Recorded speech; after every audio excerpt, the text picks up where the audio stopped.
The Three Laughing Monks story. There were three monks who lived in a monastery high up in the mountains. Every morning they would get up early, make a fire, and start chanting. But after a while, one of the monks would always break into a fit of giggles. The other two monks would ask him, "Why are you laughing?" And he would reply, "I don't know. It just feels so good to be alive." One day the three monks were chanting as usual when the giggling monk broke into laughter again. "You have to stop laughing." The monk said, "But why?" And the old man said, "Because you're disturbing my peace." The monk said, "But I'm sorry. I can't help myself." He had been laughing all this time, and he hadn't even noticed it. He thanked the other monk for telling him and went back to the valley.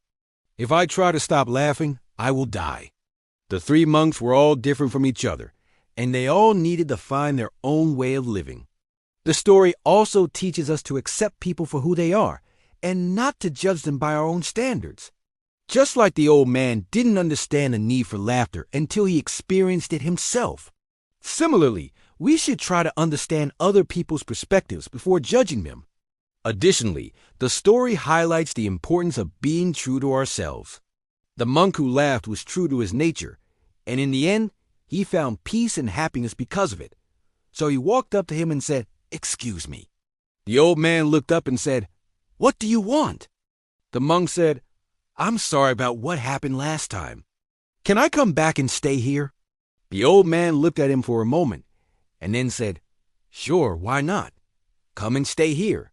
Then the old man added, "And don't hold back your laughter. Laugh as much as you want.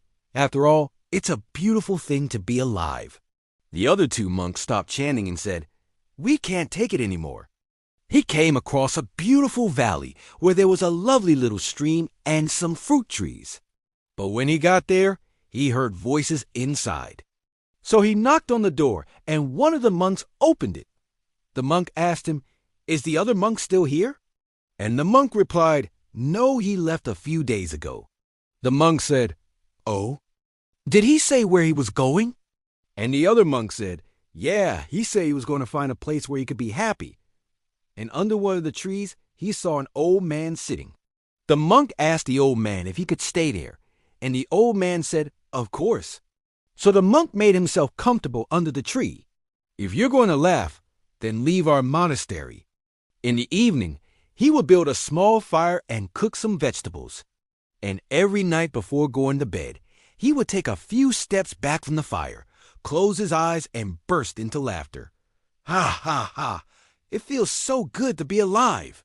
So the giggling monk left the monastery and went down the mountain to find another place to live.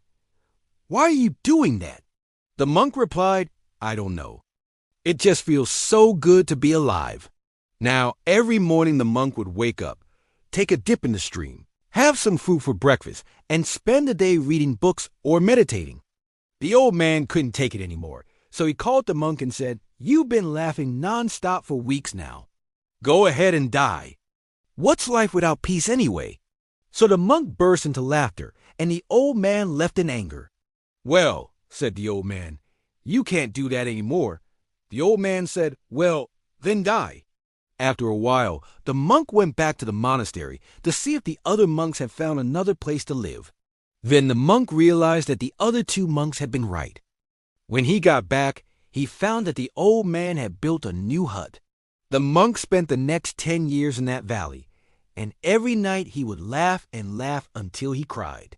The story of the three laughing monks shows us that sometimes we need to find our own path in life. So the next time you see someone laughing, don't judge them. They might be happier than you'll ever be. That's all for today. See you next time.